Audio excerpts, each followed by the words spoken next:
exposition qui va regrouper des pièces de différentes époques. Je suis juste devant d'ailleurs la pièce qui est la plus ancienne de l'exposition, qui est de 1985.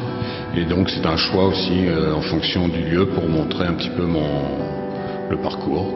Dans mon travail, j'ai un côté baladeur, je me balade, je me promène, à la fois réellement, physiquement et aussi évidemment mentalement. Donc la pensée est en marche, l'imaginaire aussi, et je vais donc faire des rencontres au fond, des rencontres avec des matériaux, avec des taches de couleur, avec aussi des mots, et tout ça va dans une espèce de soustraction, en faire le moins possible.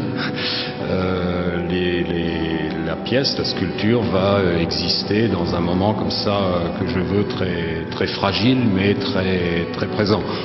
Je ne veux pas me promener pour trouver quelque chose, c'est vraiment tout à fait fortuit, c'est l'œil qui fait l'œil qui fait le choix, voilà. Et puis après, les choses, les éléments que j'ai trouvés vont se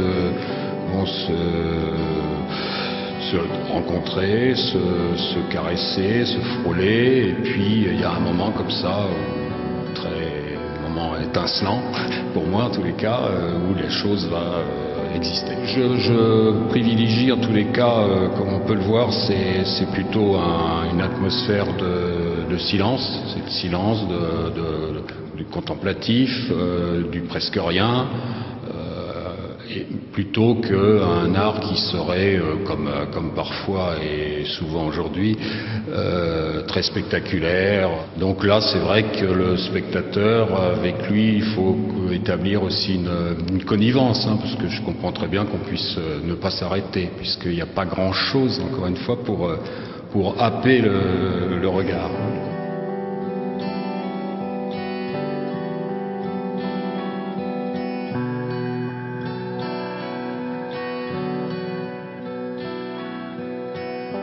Au tout départ, mais il y a longtemps, j'étais dans la dernière mouvance du surréalisme, mais j'avais déjà au fond cette idée de la matière et de l'esprit, du terrestre, du céleste, puisque c'était à l'époque des formes très viscérales, très charnelles, mais qui étaient déjà en lévitation. Et je m'aperçois que j'ai développé toujours cette espèce d'aller-retour comme ça entre le haut et le bas, le lourd et le léger, et la situation, je parle finalement de mon rapport au monde et de la situation existentielle de l'homme qui serait pour moi entre la terre et le ciel, c'est-à-dire il y a le désir d'envol, mais comme il y a aussi l'ironie, j'oublie pas la chute. Cette pièce, elle est constituée de deux crémaillères. Ça forme au fond un petit escalier qui monte et puis un autre qui redescend. Et donc quand on bouge aussi de droite à gauche, le dessin de la pièce, parce que c'est quasiment du dessin dans l'espace, la pièce se transforme et je fais tout avec rien. C'est un pis-aller. Je préférerais faire rien avec tout, ce serait l'idéal. À ce moment-là, je suis plus un artiste, je deviens un pur esprit et c'est pas du tout mon cas. Voilà les